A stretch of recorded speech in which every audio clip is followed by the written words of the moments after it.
En esta lección aprenderemos acerca de la fisiología de las gonadotropinas. Iniciemos explicando el eje que regula a las gonadotropinas.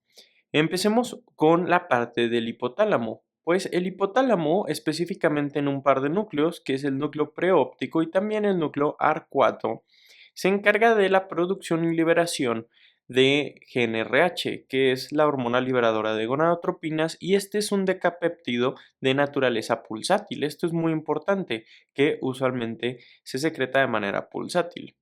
Una vez que este llega, iniciemos explicando el eje que regula a las gonadotropinas. Empecemos con la parte del hipotálamo, pues el hipotálamo, específicamente en un par de núcleos, que es el núcleo preóptico y también el núcleo arcuato, se encarga de la producción y liberación de GnRH, que es la hormona liberadora de gonadotropinas, y este es un decapéptido de naturaleza pulsátil. Esto es muy importante, que usualmente se secreta de manera pulsátil. Una vez que este llega hasta el tallo infundibular, viaja por el sistema porta, hipotálamo hipoficiario, puede llegar hasta las células gonadótropas, que son las que se encargan de la producción de FSH y LH, que son las gonadotropinas, es decir, de la hormona folículo estimulante y de la hormona luteinizante. Ya les comentaba que usualmente este eje funciona de forma pulsátil y es importante saber eso, ya que, por ejemplo, cuando la GnRH se administra de manera continua, o sea, no pulsátil, y usualmente así no lo hace nuestro cuerpo. Imaginemos que se da como parte de una terapéutica, se da GnRH sintética de manera continua. Bueno, lo que sucede es que cuando estas células gonadótropas se exponen a una cantidad importante de GnRH, no de forma pulsátil, sino de forma continua, existe una regulación negativa del receptor de GnRH, es decir, estas células gonadótropas poco a poco van internalizando y destruyendo y ya no presentan en su membrana el receptor para GnRH, es decir, GnRH ya no puede hacer sus efectos en estas células. Y esa es justamente la idea detrás de algunas de las terapéuticas, por ejemplo, para el cáncer de próstata, en donde este tratamiento se da GnRH en una forma de un medicamento, pero es un agonista, digamos, de ese receptor de GnRH. Entonces, se da este medicamento de forma continua, se va a inhibir, por lo tanto, la cantidad de receptores que hay, y aunque inicialmente hay una producción inicial de FSH-LH, a la larga, conforme se da este tratamiento, ya no va a haber esta secreción de gonadotropinas, justamente por la regulación negativa de este receptor. Y ese es el principio en el tratamiento del cáncer de próstata, en donde la LH, al producir testosterona a nivel de los testículos, y esta testosterona viaja y ayuda al crecimiento del cáncer de próstata. Entonces, cuando hace este tratamiento de manera continua, deja de producirse LH, entonces deja de producirse también la testosterona en niveles de importancia. Entonces es importante saber desde la fisiología cómo se secreta de forma pulsátil, y eso nos ayuda a comprender por qué hay este tipo de tratamientos. Como ya les comentaba, la FSH es la hormona folículo estimulante, pero tiene otro nombre, que es la foliculotropina. Por otro lado, la hormona luteinizante a su vez tiene otro nombre y es luteotropina. Haciendo una correlación clínica con este tema, existe el síndrome de Kallmann. Este síndrome de Kallmann es un desorden embriológico en donde hay una alteración en el desarrollo de, por ejemplo, los núcleos, como puede ser el núcleo preóptico, que se encarga de la producción de GnRH. Por lo tanto, no va a haber esta producción de GnRH, entonces va a haber un hipogonadismo hipogonadotrópico, porque también las gonadotropinas va a estar disminuidas, ¿no? Pero es importante mencionar que la afectación genética en esta enfermedad también se acompaña de anosmia. Entonces, ya sabes que cuando veas un hipogonadismo hipogonadotrópico, además en conjunto con anosmia, probablemente se esté hablando de un síndrome de Kallmann. Regresando a nuestras hormonas gonadotrópicas, es importante decir que vienen de una familia de hormonas que se conocen como glucoproteínas, que están hechas de dos proteínas, la cadena alfa y la cadena beta. Pueden ver aquí algunos de estas hormonas que son parte de la familia, como es la hormona folículo estimulante, la hormona luteinizante, la hormona tiroestimulante y la gonadotropina coriónica humana. Todas estas tienen exactamente la misma cadena alfa, simplemente es la misma, es como si se hiciera un copy-paste en esta cadena.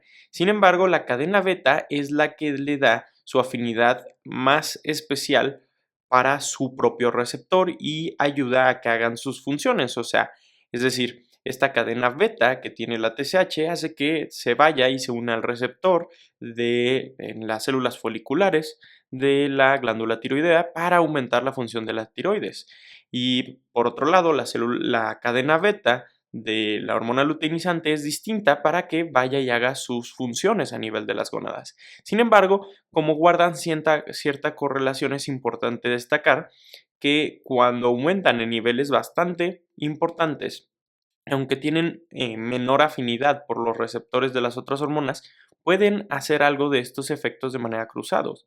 Por dar algún ejemplo, hay ocasiones en donde tumores producen mucha cantidad de gonadotropina coriónica humana, como puede ser un coriocarcinoma, y esta cantidad tan elevada puede inicialmente unirse al receptor de TSH. Obviamente la TSH lo hace con mayor afinidad y es más sencillo que haga los efectos, sin embargo por la cantidad tan alta termina por hacer algo de efectos y puede resultar en un hipertiroidismo. Por dar un ejemplo de cómo esta familia de glucoproteínas pues tienen esas similitudes, ¿no? Para entender cómo funcionan justamente las gonadotropinas hay que comprender y analizar el ciclo menstrual. El ciclo menstrual a su vez depende de dos ciclos que suceden al mismo tiempo, el ciclo ovárico y el ciclo endometrial.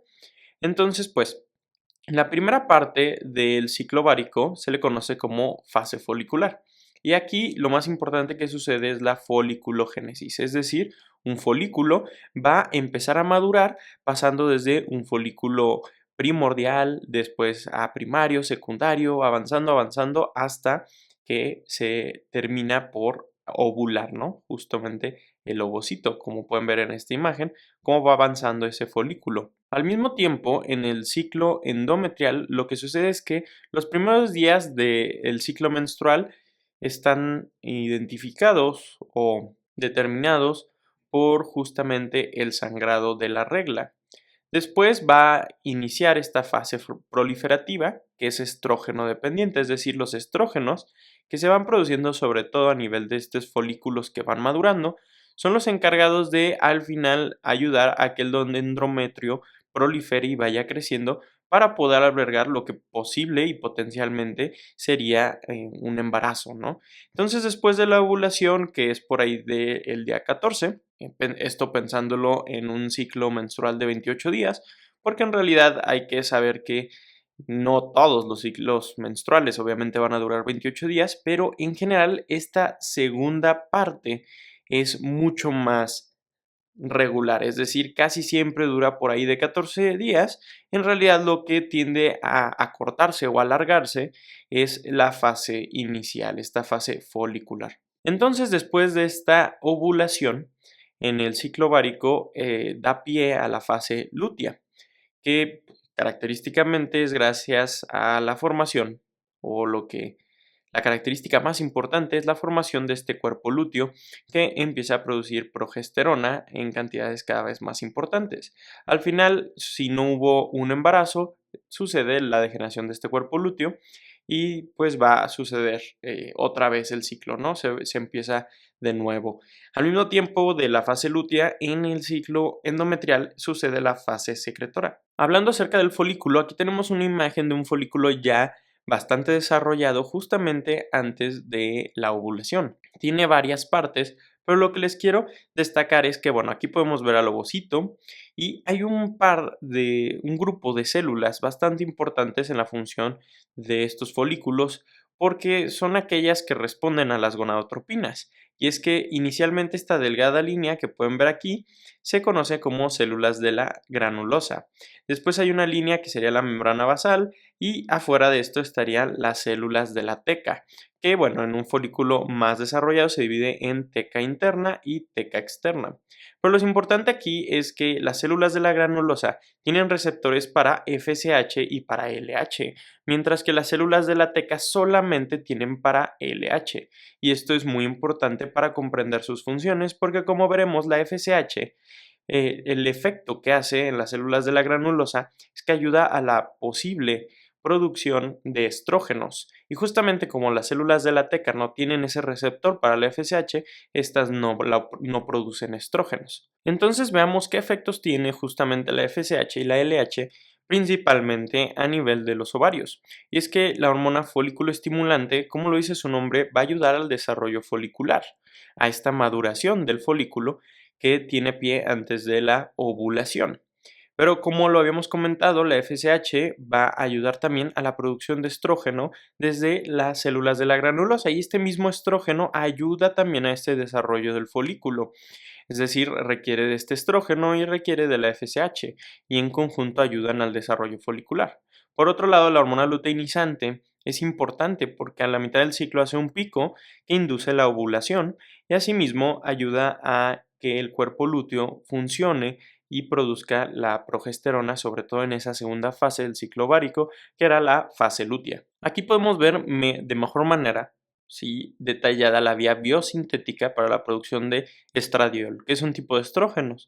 Por ejemplo, existen distintos tipos de estrógeno, como puede ser la estrona, que se abrevia como E1, que este es principalmente hecho, por ejemplo, cuando hay obesidad en una persona y hay aromatización periférica, así se dice, de justo otros andrógenos, ¿no? Como es la testosterona, la androstenediona, hay una aromatización periférica y se produce la estrona. El estradiol es el principal estrógeno producido a nivel del ovario y el estriol, que es E3, es de importancia sobre todo cuando hay un embarazo. O sea, durante el periodo intrauterino, la unidad feto-placentaria produce estriol de manera cada vez más creciente. Por lo tanto, pueden ver cómo estas hormonas, que los estrógenos, son hormonas derivadas del colesterol. Entonces, una de las enzimas más importantes pues es la colesterol desmolasa, que corta la cadena lateral del colesterol, y eso es gracias a la hormona luteinizante. Y hay que recordar que tanto las células de la granulosa como las células de la teca, los dos tienen receptores para LH, por lo tanto las dos se estimulan en esta parte biosintética gracias a esta el hormona luteinizante facilitando la producción de pregnenolona. En el caso de las células de la teca, como no tienen FSH, en realidad su producción se dirige más hacia la progesterona en la fase lútea.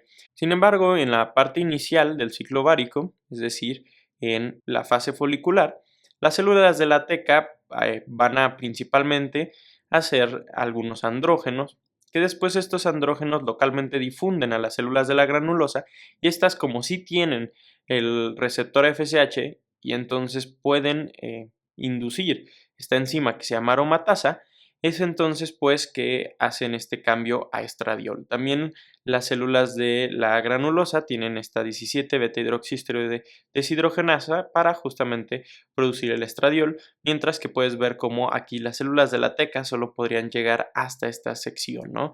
Haciendo estos andrógenos débiles para que después las células de la granulosa lo modifiquen y produzcan el estrógeno. Por lo tanto, en el ciclo ovárico, regresando en esta fase folicular, era la fase estrógeno dependiente, mientras que la fase lútea es la fase progesterona dependiente. En la parte folicular es gracias a la acción principalmente de la FSH para esa producción de estrógeno y la foliculogénesis, mientras que la LH es la que dicta a través de un pico de importancia la ovulación y después la formación del cuerpo lúteo y esta producción de progesterona por parte de justamente el cuerpo lúteo. El eje gonadótropo funciona de maneras distintas a lo largo del ciclo menstrual y eso es muy importante porque, por ejemplo, en la fase inicial del ciclo ovárico, como es la fase folicular, en realidad existe una retroalimentación negativa.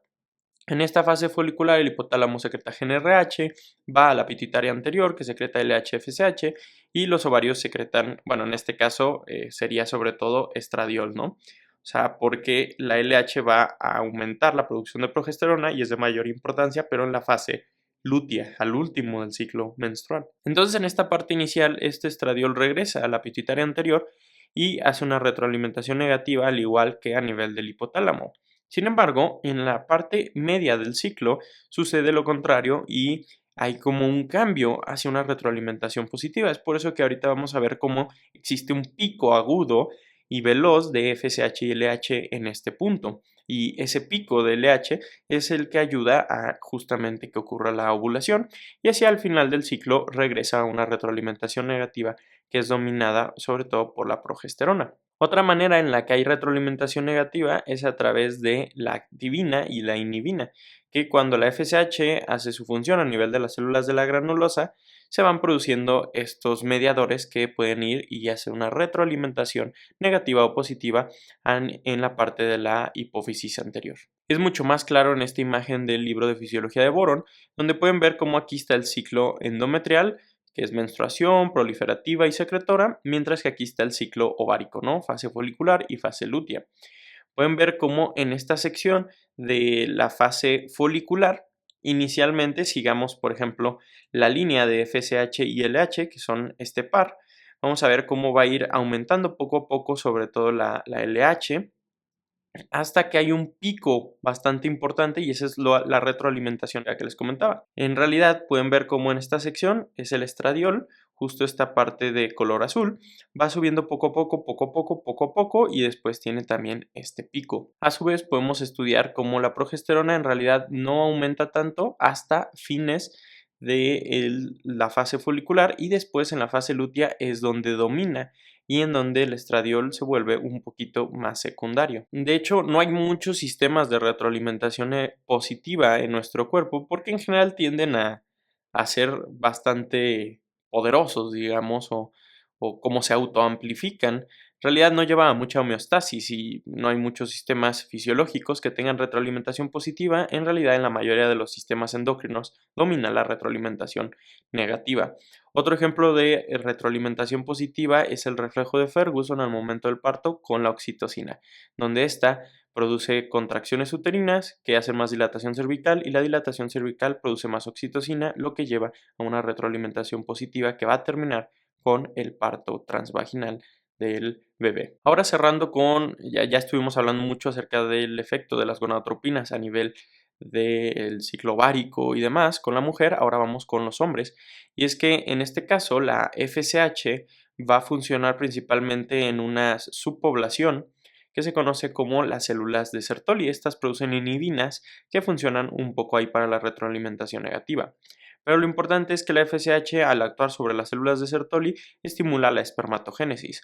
Por otro lado, la hormona luteinizante, al actuar sobre las células de Leydig, recuérdalo porque las dos tienen L, ayuda a la producción de testosterona y esta testosterona también hace una estimulación parácrina, es decir, cuando es producida desde las células de Leydig, viaja simplemente a las células vecinas, que son las células de Sertoli, y también ayuda con la foliculogénesis. Aquí pueden ver, por ejemplo, un corte histológico en donde vemos los túbulos seminíferos.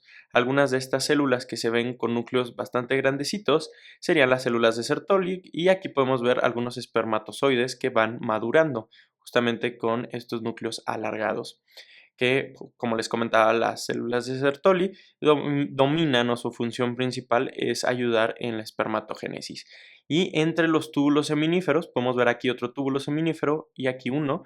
Justamente entre estos, aquí encontramos las células de Leydig que gracias a la LH pueden inducir la colesterol desmolasa que ayuda a modificar el colesterol y llevar la vía biosintética de colesterol hasta la producción de testosterona. Pueden ver que muchas de estas enzimas necesarias para la modificación del colesterol también se encuentran en las glándulas suprarrenales, al igual que en los testículos. Puedes ver que también la colesterol desmolasa se encuentra a nivel de las suprarrenales, la 17 hidroxilasa, la 17-20 liasa, etc. Sin embargo, la 17 beta hidroxiesteroide deshidrogenasa solo se encuentra en los testículos y es gracias a eso que se puede formar testosterona a nivel de esta estructura. y en comparación de las suprarrenales que solamente pueden hacer androstenediona y dehidroepiandrosterona, que son andrógenos débiles. Pero por otro lado, los testículos no tienen 11 beta hidroxilasa ni 21 beta hidroxilasa porque esas son enzimas necesarias en las suprarrenales para la producción de cortisol y mineralocorticoides, como es el caso de la aldosterona. Cerrando un poco acerca de la retroalimentación negativa, ya hablamos cómo la GnRH estimulaba las gonadotropinas. Bueno, la FSH va a las células de Sertoli, estas células de Sertoli producían la inhibina y la inhibina hace una retroalimentación negativa al eje. Por otro lado, la LH va a hacer efecto en células de Leydig y estas células de Leydig van a producir la testosterona, que esta misma testosterona va y retroinhibe la producción de hormona luteinizante, al igual que como lo hace la inhibina, que retroinhibe la función o la formación de FSH. Digamos que tienen como su propia retroalimentación negativa, ¿no? Como la LH hace la testosterona es la que hace la retroalimentación negativa en la LH, de la misma manera con las células de Sertoli y la inhibina. También la testosterona viaja hasta el hipotálamo en donde puede hacer una retroalimentación negativa para producir menos GnRH. Eso sería todo en esta lección. Muchas gracias, sigue aprendiendo.